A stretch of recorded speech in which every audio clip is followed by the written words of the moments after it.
तो गाइस कैसे हैं आप सब लोग 100,000 रीइंकार्नेशंस की एपिसोड 01 के साथ हाजिर हूं। तो एपिसोड की शुरुआत में हमें एक जगह के नॉर्दर्न टेरिटरी का सीन दिखाया जाता है जहां पर डीमन मैजिक सील होती है। उस डीमन मैजिक सील के अंदर एक बहुत ही पावरफुल मास्टर सुमेरो को कैद किया गया होता है। क्योंकि जो डीमन मैजिक सील है इसका मतलब यह है कि ये डीमंस के एरिया में आता है, तो वहाँ पर बहुत सारे डीमंस होते हैं जो कि इस सील को प्रोटेक्ट कर रहे होते हैं। तो यहाँ पर तो कुछ बड़े बड़े स्टैचूज भी होते हैं और इन बड़े बड़े स्टैचूज के पास हमारे हीरो लिनजुई को दिखाते हैं। हमारा लिनजुई यहाँ पर इस सील को अनलॉक करने के बाद मास्टर सुमेरो को बचाने के लिए यहाँ पर आया है। तो लिनजुई सामने की तरफ देखता और कहता है तो फाइनली मैं जहाँ तक पहुंच गया हूँ। तो लगता है कि वो दिन आ चुका है जब मैं यहाँ पर आगे मूव चलने वाला हूँ। और वो जल्दी से जंप करते हुए आगे बढ़ता है। जैसे वो जंप करते हुए उन सारे स्टैचूज के बीच से गुजरने लगता है तो वो जायंट स्टैचू जो कि बड़े बड़े पत्थर के स्टैचूज होती हैं, जैसे वो उनके करीब से गुजर रहा होता है उसी वक्त वो स्टैचूज मूव करना शुरू कर देते हैं। उनकी आंखें चमकना शुरू हो जाती हैं। उनके पास जो वेपन्स होते हैं वो अपने वेपन्स को घुमाकर उनके पर अटैक करना स्टार्ट करते हैं। और वो हमारे लिन से कहते हैं तुम्हारी हिम्मत कैसे हुई हमारे डीमन सी लैंड में बिना परमिशन के आने की? है तुम हो कौन और यहाँ पर क्यों आए हो? हमारा लिन उनको आगे से कोई भी जवाब नहीं देता और आगे की तरफ बढ़ रहा होता है। तो एक बड़ा सा स्टैचू अपने बड़े से वेपन को घुमाकर उसके ऊपर अटैक करता है। वहाँ पर एक जबरदस्त धमाका होता है लेकिन लिनजुई उसके अटैक को अवॉइड कर लेता है। जैसे वो उसके अटैक को अवॉइड करने के बाद पीछे की तरफ बढ़ता है उसी वक्त दूसरा स्टैचू अपने बड़े से हैमर को उठाता है और उसके ऊपर दे मारता है। लिनजुई उसके अटैक को भी ऊपर की तरफ जंप करते हुए अवॉइड कर लेता है। उसी वक्त तीसरे वाला उसके ऊपर अटैक करता है। उसके पास बड़ा सा भाला होता है लेकिन हमारा लिनजुई उसके अटैक को भी अवॉइड कर लेता है। वहाँ पर टोटल 4 बड़े जायंट्स के स्टैचूज होते हैं और वो चारों बड़े जायंट के स्टैचूज एक्टिवेट हो चुके हैं और वो हमारे लिनजुई के ऊपर अटैक कर रहे होते हैं। वो चारों एक साथ चारों तरफ से एक साथ मिलकर हमारे लिनजुई के ऊपर अटैक कर रहे होते हैं। लिनजुई कहता है तुम सभी लोगों को क्या लगता है कि तुम लोग मुझे रोक सकते हो? तुम तो बस मिट्टी के बने हुए कुछ स्टैचूज हो। और वहीं पर खड़े होकर अपनी स्पेशल टेक्निक को रिलीज करते हुए अपनी उंगली के साथ ही सामने की तरफ एक स्लैश लगाता है, चारों तरफ घुमा देता है जिससे उसकी चारों तरफ जितने भी गार्ड्स होते हैं लकड़ी के मिट्टी के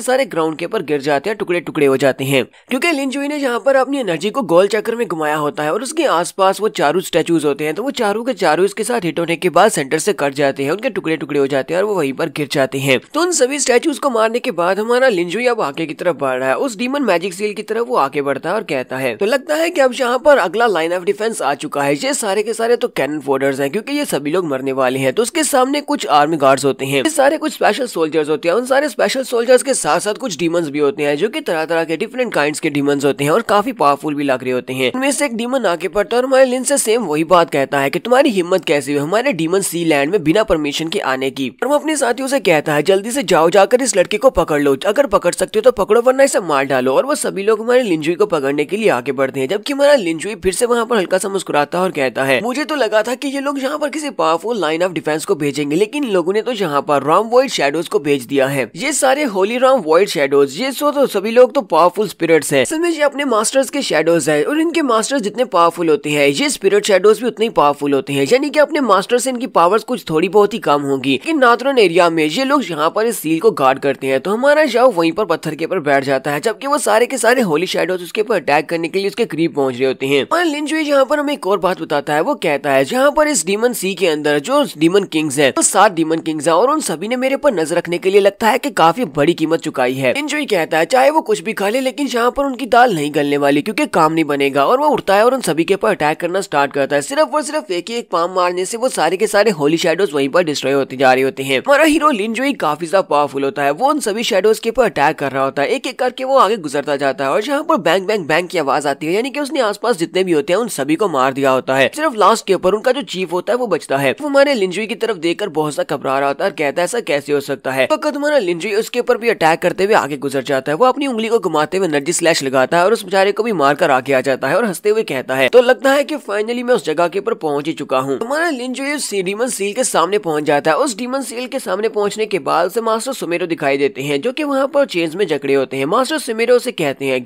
कौन हो तुम और तुम यहाँ पर कर क्या रहे हो? तुम्हारा लिन उसे कहता है प्लीज मास्टर सुमेरो मुझे माफ करना, मैं जहाँ पर आपको डिस्टर्ब तो बिल्कुल भी नहीं करना चाहता था लेकिन आज मेरी जहाँ पर अपॉइंटमेंट है आपके साथ इसलिए मैं जहाँ पर हूँ। तो मास्टर सुमेरो से कहते हैं तुम्हारी अपीयरेंस को देखकर तो बिल्कुल भी अंदाजा नहीं हो रहा कि यहाँ पर जो होली शैडो सील थी उसको तुमने तोड़ा है। यानी कि उन सारे के सारे शैडोज और उन बड़े स्टैचूज को तुमने हराया है क्योंकि तुम तो सिर्फ और सिर्फ एक मोर्टल राम के कल्टीवेटर हो। मोर्टल राम के कल्टीवेटर्स इतने पावरफुल कैसे हो सकते हैं? मुझे बताओ कि तुम इतने पावरफुल क्यों हो? और साथ ही वो अपने हाथ के ऊपर अपनी पावर को रिलीज करते हैं। मास्टर सुमेरो से कहते हैं तो चलो यहाँ पर तुम्हारा टेस्ट लेकर देखते हैं क्या वाकई में तुम इतने स्ट्रॉन्ग हो। तो मास्टर सुमेरो अपने हाथ के ऊपर अपनी पावर्स को रिलीज करने के बाद लिनजुई से कहते हैं जरा मेरे हाथ की तरफ देखो। तो लिनजुई उसके हाथ की तरफ देख रहा था। वो वहाँ पर जबरदस्त एनर्जी को रिलीज करते हैं। वो किसी स्पेशल टेक्निक को यूज कर रहे होते हैं और लिनजुई अपनी जगह के ऊपर ऊपर से हिलता भी नहीं है। उस सारी एनर्जी के सामने वो चुपचाप खड़ा होता है और साथ ही हंसते हुए कहता है, मास्टर सुमेरो, आपकी ये वाली टेक्निक वाकई में बहुत ज्यादा पावरफुल टेक्निक है। इस दुनिया में बहुत ही कम ऐसी कल्टीवेशन टेक्निक्स है जो कि मेरी नजर में उतरती है, क्योंकि मैं इन टेक्निक्स को कुछ भी नहीं समझता।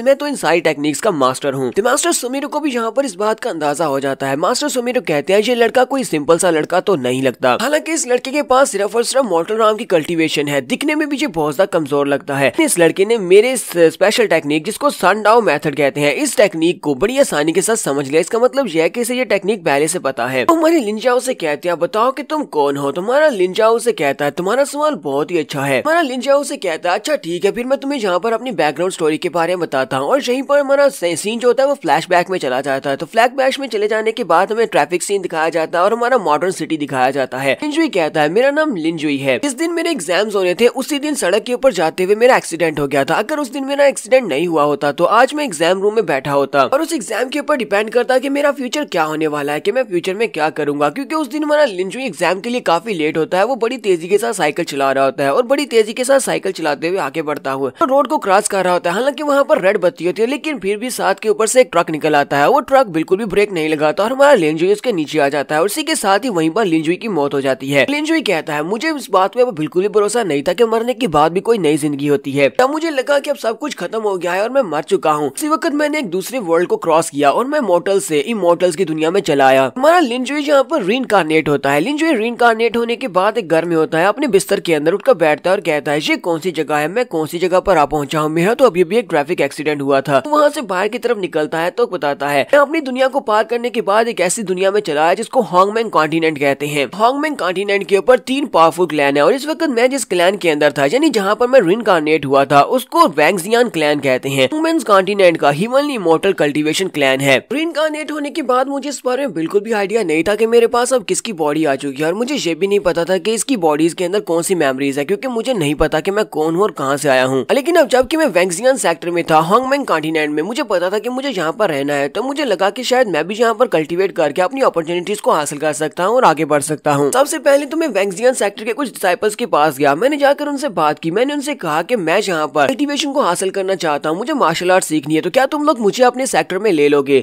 लेकिन उन सभी को मुझे देखकर ही पता चल जाता था कि मैं मॉर्टल राम का एक एक्सपर्ट हूँ। इसी वजह से वो मुझे बहुत ही बुरी तरह से पीटते थे। तो ऐसे करते करते मैंने जितने भी छोटे मोटे सेक्टर से भी रिक्वेस्ट की कि मुझे अपने लिए मार्शल आर्ट सीखने के लिए मुझे तुम्हारे सेक्टर को ज्वाइन करना है, लेकिन हमेशा मुझे मार पड़ती थी क्योंकि मैं मॉर्टल राम का कल्टीवेटर था कि सभी लोग उसे बहुत ज्यादा लो लेवल का। इसी वजह से मुझे अपने सामने देखना भी नहीं चाहते थे। तो मुझे एक बात तो समझ आ गई थी कि होंगमेंग कॉन्टिनेंट एक ऐसी दुनिया है जहाँ पर हमेशा पावरफुल वीक को बुली करते हैं। गेट के ऊपर जो गार्ड्स खड़े होते हैं वो उसे पीटने के बाद कहते हैं, तुम एक मॉर्टल राम के कल्टीवेटर एक कचरे हो, तो हम जैसे गार्ड्स को नहीं हरा सकते और तुम्हें लगता है कि तुम हमारे सेक्टर को ज्वाइन करने के लायक हो, यहाँ से दफा हो जाओ, सपने देखना बंद करो। तुम्हारा जाओ सेम डे के ऊपर मार खाने के बाद जब जंगल में से गुजरकर दूसरी तरफ जा रहा होता है तो वहीं पर एक लड़की के चिल्लाने की आवाज आती है। तो एक यंग मास्टर वहाँ पर एक लड़की का रेप करने की कोशिश कर रहा होता है। वो यंग मास्टर उस लड़की से कह रहा होता है, चाहे तुम यहाँ पर कितना ही जोर जोर से क्यों न चिल्ला लो, यहाँ पर कोई भी तुम्हारी मदद करने को नहीं आएगा। अगर कोई आ भी जाता है तब भी कोई भी तुम्हारी मदद नहीं करेगा, क्योंकि मैं यहाँ पर हूँ, मैं यंग मास्टर हूँ। तो हमारा लिंजुई, क्योंकि वो तो हीरो है, वो वहाँ पर पहुंच जाता है और चिल्लाकर उसे कहता है, तुम यहाँ पर दिन की रोशनी में इस लड़की के साथ क्या करने की कोशिश कर रहे हो, तुम्हारी हिम्मत कैसे हुई एक मासूम लड़की का रेप करने की। तो वो यंग मास्टर लिंजुई की तरफ देखकर काफी गुस्सा होता है और कहता है, ये लड़का कहाँ से आया है, ये तो बहुत बड़ा बेवकूफ लगता है, जिसे मेरे सामने बात करने की तमीज भी नहीं है, लगता है ये मुझे जानता नहीं है। तो इसी के साथ ही वो हमारे लिन के ऊपर अटैक करने के लिए आगे बढ़ता है। अभी तक हमारे लिंजुई ने मार्शल आर्ट्स के एम को भी नहीं सीखा हुआ, इसी वजह से वो अपने आप को डिफेंड नहीं कर सकता। तो वो यंग मास्टर बड़ी स्पीड से उसके करीब पहुंचता है, अपना नाइफ निकालता है और उसकी बॉडी के अंदर दंसा देता है। लिंजुई यहाँ पर कहता है, ओह शिट, इसका मतलब मैं बहुत ज्यादा कमजोर हूँ, फिर भी मैं यहाँ पर हीरो बनने चला था। यंग मास्टर हमारे लिंजुई की बॉडी के अंदर अपना नाइफ दंसाने की बात कहता है, तुम तो यहाँ पर मेरे सामने खड़े होकर बात कर रहे हो, लगता है कि तुमने मुझे पहचाना नहीं, या फिर तुम वैंगजियान क्लैन के एक मेंबर नहीं हो। मैंने लिंजुई कहता, अपनी दुनिया में मरकर यहाँ पर पहुंचा और लगता है कि अब मैं यहाँ पर भी मरने वाला हूँ। और उसी वक्त उसे फिर से वही फीलिंग आती है, क्योंकि उसे मरने के बाद दोबारा से वही सेम फीलिंग आती है। और उसके बाद जब वो उठता है तो वो दोबारा उसी जगह के ऊपर उठता है, उसी बिस्तर के ऊपर उठता है और कहता है, ये क्या, मैं दोबारा से उसी जगह के ऊपर कैसे आ गया हूँ। लिंजुई कहता है, तो असल स्टोरी ये है कि मैं मरने के बाद दोबारा से उसी जगह के ऊपर रीइंकार्नेट हुआ हूँ जहाँ पर मैं पहले दिन रीइंकार्नेट हुआ। तुम्हारे लिंजुई को यहाँ पर एक और बात पता चलती है कि वो चाहे जितनी बार भी क्यों ना मार ले, वो हमेशा मरने के बाद उसी दिन उसी जगह के ऊपर दोबारा से रीइंकार्नेट हो जाएगा। और अगर उसका दिन पूरा हो जाता है तो रात को 12 बजे वो दोबारा से रीइंकार्नेट होगा और उसी जगह के ऊपर दोबारा आ जाएगा और उसके बारे में जितने भी लोगों को जितनी मेमोरीज होंगी वो सारी की सारी भूल जाएंगी। लिंजुई कहता है, ये दुनिया बहुत ही स्ट्रॉन्ग लोगों की दुनिया है, यहाँ पर हमेशा कमजोरों को स्लॉटर किया जाता है। तो मैं यहाँ पर मरने के लिए नहीं आया, मुझे यहाँ पर अपने आप को स्ट्रॉन्ग बनाना होगा। लिंगजुई जिस जगह के ऊपर रीइंकार्नेट होता है वो वहाँ से आगे की तरफ बढ़ जाता है। तो लिंगजुई कहता है हालांकि मैं हर बार मरने के बाद दोबारा इसी जगह के ऊपर रीइंकार्नेट होने वाला हूँ और दिन गुजरने के बाद मैं दोबारा सेम इसी दिन सुबह के वक्त यहीं पर रीइंकार्नेट हो जाऊंगा। लेकिन फिर भी हांगमैंग कॉन्टिनेंट के ऊपर जहाँ पर बहुत सारी सीक्रेट रे फॉर्मेशंस हैं, जिनको टेलीपोर्टेशन रे फॉर्मेशंस है, जिनको यूज करके मैं दूसरी जगह के ऊपर भी जा सकता हूँ। मुझे पूरे हांगमैंग कॉन्टिनेंट में डिफरेंट जगहों के ऊपर जाना होगा टेलीपोर्टेशन रेस को यूज करते हुए, और जहाँ से मुझे कुछ हासिल होगा वहाँ से मैं मार्शल आर्ट्स टेक्निक्स को सीखूंगा, क्योंकि मैं मरने वाला तो हूँ नहीं, दोबारा से रीइंकार्नेट हो जाऊंगा और दिन पूरा होने के बाद मैं वापस यहीं पर इसी वैंगजियान क्लैन में ही पहुंच जाऊंगा। मुझे इतना तो पता है कि हांगमैंग कॉन्टिनेंट कोई छोटा कॉन्टिनेंट नहीं है, मुझे इसके सारे के सारे मैजिकल एरियाज को देखना है। हमारा लिंगजुई जहाँ से अपनी जर्नी को स्टार्ट करता है वो पूरे 100,000 ईयर्स तक सेम एक ही दिन में वो दोबारा से रीइंकार्नेट होता रहेगा। जब उसका ये रीइंकार्नेशन वाला कर्स टूटेगा तब तक 1 लाख साल गुजरने के बाद वो इतना ज्यादा पावरफुल हो चुका है कि वो बड़े बड़े डीमन किंग्स और बहुत सारे मॉन्स्टर्स को चुनौती दे सकता है। तो हम लोग यहाँ पर रीइंकार्नेशन की 01 एपिसोड का एंड करेंगे और नेक्स्ट एपिसोड में इसकी जर्नी को आगे कंटिन्यू करेंगे। अगर एपिसोड की एक्सप्लेनेशन अच्छी लगी हो तो कमेंट करके जरूर बताइएगा। चैनल को सब्सक्राइब कर दें, वीडियो को लाइक और शेयर कर दें। शुक्रिया।